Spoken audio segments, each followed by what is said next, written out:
السلام علیکم ورحمۃ اللہ وبرکاتہ۔ عزیز طلبہ طالبات، آج ہم کو دیکھنا ہے 12th سوشولوجی۔ دیکھیے طلبہ، 12th سوشولوجی اور ویڈیو نمبر ہمارا 1.9، یعنی اس چیپٹر کا ہمارا 9واں ویڈیو 1.9 کا مطلب ہمارا انٹروڈکشن ٹو انڈین سوسائٹی یہ چیپٹر ہے، یعنی بھارتی سماج کا تعارف۔ جیسا کہ ہم نے دیکھا کہ بھارتی سماج کے تعارف کو ہم کو سمجھنا ہے تو ہمیں یہ 3 پوائنٹ کو سمجھنا ہے: قدیم عہد وسطیٰ کا بھارت، نوآبادیاتی دور اور آزادی کے بعد کا بھارت۔ تو طلبہ ہم دیکھ رہے ہیں قدیم عہد وسطیٰ کا بھارت، یعنی کہ قدیم اور عہد وسطیٰ کا بھارت، اس میں مذہبی عقائد اور اعمال، سماج میں عورتوں کا مقام، یہ 2 پوائنٹ ہمارے ہو چکے ہیں۔ اب یہ تیسرا پوائنٹ ہمارا تعلیم کی نوعیت، یعنی کہ نیچر آف ایجوکیشن۔ دیکھیے تعلیم کی نوعیت، نیچر آف ایجوکیشن میں ہمارے پاس یہ 5 ٹاپک ہمارے پاس ہے۔ تو طلبہ پہلے ہم سب سے پہلے دیکھیں گے ہڑپا تہذیب۔ اب ہڑپا تہذیب کس کو کہتے ہیں؟ یعنی سب سے پہلے تعلیم۔ تعلیم کس کو کہتے ہیں؟ تعلیم یعنی کہ ہم اس کو کہتے ہیں کہ جو انسان کو اچھی اور بری چیز میں فرق دلاتی ہے اور انسان کو ایک اچھی زندگی گزارنے کی تو ترغیب دیتی ہے، ایک اس کو اصول دیتی ہے، ایک راستہ بتاتی ہے۔ دراصل وہ ہمارے لیے تعلیم ہوتی ہے نا۔ تو تعلیم جو ہے نا، اس کے بارے میں دیکھیں گے ہم۔ دیکھیے ہڑپا تہذیب سے لے کر تو عہد وسطیٰ تک یہ جو تعلیم کا رواج کس طرح رہا۔ تو تعلیم جو ابھی شروع نہیں ہوئی، بلکہ تعلیم ہڑپا تہذیب سے ہم کو اس کو ثبوت ملتے ہیں تھا۔ جیسے کہ آج سے تقریباً 5000 سال پہلے جو ہڑپا تہذیب جو زمین کے نیچے ملی، تو اس میں بہت ساری پرانی اینٹیں، پرانے سکے، تانبے، برتن ملے۔ تو پرانے جو سکے ملے سونے کے، چاندی کے، اس پہ کندہ کیے ہوئے، یعنی کہ اس پر ہے تو لکھا ہوا ملا، سونے کے سکے مہر کے اوپر ہے نا، وہ سکے جو ملے اس کے اوپر لکھا ہوا ملا۔ تو اس سے کیا معلوم ہم کو کہ آج سے تقریباً 5000 سال پہلے بھی لوگ کو لکھنا پڑھنا جانتے تھے، ٹھیک ہے، یعنی ہڑپا تہذیب ہم جس کو کہتے ہیں۔ اس کے بعد دیکھیے ویدک عہد، ابتدائی ویدک و آخری ویدک۔ اب ابتدائی ویدک دور میں آ جائیے۔ اب ویدک دور یعنی کہ ہندوستان میں جو ویدک کو ماننے والے، جو وید کو جو مانتے ہیں، ان کو ہم آریہ کہتے ہیں۔ آریہ جو لوگ ہم نے دیکھا ہے کہ تاریخ میں تو یہ ٹولیوں کی شکل میں ہندوستان میں آئے اور ہندوستان میں یہ لوگ آ کر رہنے لگے۔ اب ہندوستان میں آئے، ہندوستان میں آ کر رہنے لگے یہ، تو انہوں نے انتظامی حکومت کو بہتر طور پر چلانے کے لیے اپنے پورے سماج کو انہوں نے 4 حصوں میں، 4 طبقوں میں بانٹے۔ اس لیے تو کہتے ہیں کہ ہندو میں 4 طبقے ہوتے ہیں، 4 طبقوں میں انہوں نے بانٹے۔ پہلا برہمن، کھتری، ویش اور شودر کہتے ہیں، جو کہ ہم نے دیکھا ہے اس سے پہلے۔ تو برہمن کا کام ہوتا ہے پڑھنے پڑھانے کا، لکھنا پڑھنا، یعنی ویدوں کا مطالعہ کرنا، لگن وغیرہ، شادی وغیرہ کرنا۔ جبکہ کھتری کا کام ہوتا ہے کہ تو ملک کی انتظامی حکومت کو بہتر چلانا، فوج وغیرہ ملک کی دیکھ کرنا۔ جبکہ ویش کا کام ہوتا ہے کہ تو کاروبار کرنا، تجارت کرنا۔ شودروں کا کام ہوتا ہے کہ صاف صفائی کرنا، کھیتی باڑی کرنا، ہے نا، مویشی پالن وغیرہ، یہ شودروں کا کام ہوتا ہے۔ یہ 4 طبقے تھے۔ تو 4 طبقے تھے تو وہ اپنا کام شروع کرنے لگے۔ تو آریاؤں نے سب سے پہلے اپنے کام کرتے تھے، اس وقت سنسکرت زبان تھی۔ سنسکرت زبان میں کیا کرتے تھے اس وقت؟ وہ تو مذہبی جو ہوتے تھے، ان کے مذہبی سارے رسم و رواج، طور طریقے کو وہ کہیں سنسکرت میں کہتے ہیں، سنسکرت زبان میں۔ اور بچوں کو تعلیم دینے کا کام، درس و تدریس کا کام بھی وہ سنسکرت میں ہی کرتے تھے۔ وہاں کے لوگوں کی ایک عام زبان تھی، لیکن اپنا کام وہ مذہبی اور تعلیم دینے کا کام سنسکرت میں کرتے تھے۔ تو بہت سارے مفکرین کا کہنا ہے، ماہرین کا کہنا ہے کہ اس وقت کے لوگوں کی کہنا ہے کہ اس وقت لکھنے کا فن نہیں تھا، لوگ لکھنا نہیں جانتے تھے۔ تو اس وقت کیا کیا جاتا تھا؟ تو اس وقت ہے نا لوگ زبانی یاد کرایا جاتا بچوں کو، جیسا کہ جو ہم نے دیکھے 4 آشرم ہوتے ہیں، جس میں پہلا آشرم برہمچریہ آشرم ہوتا تھا، برہمچریہ آشرم میں ڈالتے ہیں۔ اب برہمچریہ آشرم میں جس کی 25 سال تک، 0 سے 25 سال تک کی عمر ہوتی ہے، تو برہمچریہ آشرم میں بچہ کیا کرتا ہے؟ اپنے استاد کے پاس، استاد کو کیا کہتے ہیں؟ آچاریہ کہتے ہیں۔ آچاریہ کے پاس رہتا ہے، پھر تعلیم حاصل کرتا ہے، اور اس کے لکھنے کا فن نہیں تھا، صرف زبانی یاد کرایا جاتا ہے، رٹایا جاتا ہے، جس میں وہ تو استاد کی خدمت کرنا، استاد کا کام کرنا، اور تو مہمان کی خاطر توجہ کرنا، ہے نا، پڑھنا، تاکہ پڑھایا اس لیے زبان اس لیے یاد کرایا جاتا تھا تاکہ بچہ ذہین ہو سکے، ہے نا، بچہ ذہین ہو سکے، اس لیے اس کو زبانی یاد کرایا جاتا ہے، زبانی سکھایا جاتا تھا، زبان زندگی گزارنے کے سارے طور طریقے وغیرہ ساری چیزیں ہے نا استاد سکھاتا تھا، ٹھیک ہے۔ تو اس طرح یہ برہمچریہ آشرم میں ہوتا تھا، اور اس طرح ہم نے یہ دیکھے۔ پھر اس کے بعد میں تین آشرم میں اس کو داخلہ دیا جاتا تھا، تو یہ اس طرح ہم نے دیکھے۔ اب ویدک دور میں، ویدک جو دور ہے، ویدک دور میں ہم دیکھیں ابتدائی ویدک دور میں یہ ہوتا تھا۔ آخری ویدک دور میں کیا ہوتا تھا مختصر طور پہ، اس سے پہلے بھی ہم نے آخری ویدک دور کے بارے میں دیکھا پریویس ویڈیو میں، اس لیے زیادہ نہ جاتے ہوئے، ویڈیو کو بڑا نہ کرتے ہوئے مختصر طور پر میں یہ کہنا چاہوں گا، آخری ویدک جو دور ہوتا ہے اس میں بھی کیا کیا جاتا ہے کہ اس میں تو ایک نئی ان کی تو رسم ہوتی تھی، ہے نا، تو وہ ان کی رسم میں ہے تو وہ کیا کرتے تھے، وہ رسم، اب رسم کا نام کیا تھا، اپنائن، کیا نام تو رسم کا نام، اپنائن، اپنائن،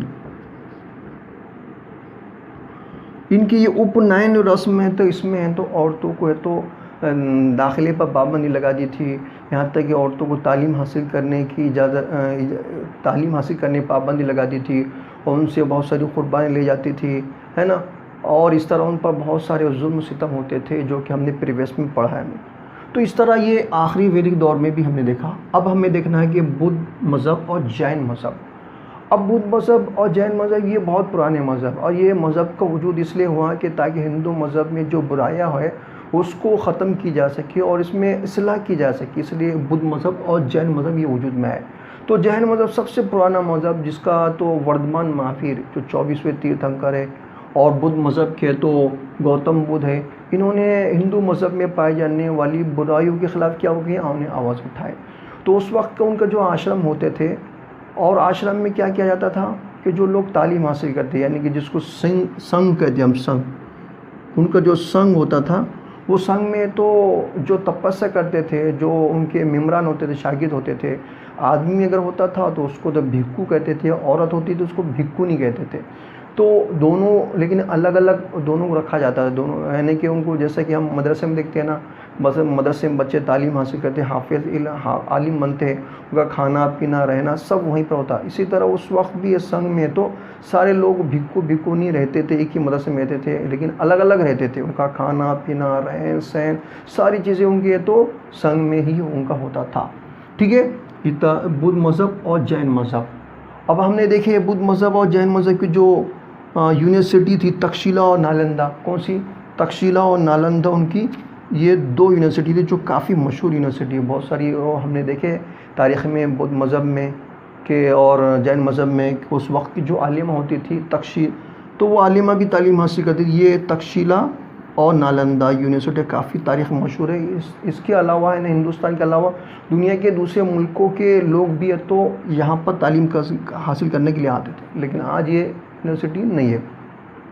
اس کے بعد ہم دیکھ رہے ہیں، اس کے بعد ہمیں یہ دیکھنا ہے بدھ مذہب اور جین مذہب ہم نے دیکھے، اور اس کے علاوہ جیسا کہ جین مذہب میں تو وردھمان مہاویر کو لوگ جین بھی کہتے تھے، جین یعنی کہ اپنے زندگی میں فتح پانے والا، غیبی علم رکھنے والا، وہ جین مذہب میں ایسا کہا جاتا تھا۔ اور ان کے جین مذہب اور بدھ مذہب دونوں میں بہت ساری چیزیں ایسی تھی ایک دوسرے سے اختلاف رکھتی تھی، لیکن دونوں کا کام ایک ہی تھا کہ کسی بھی طرح سے مذہب میں پائی جانے والی برائی کو ختم کیا جا سکے، یہ بدھ مذہب جین مذہب۔ اب سنگم عہد،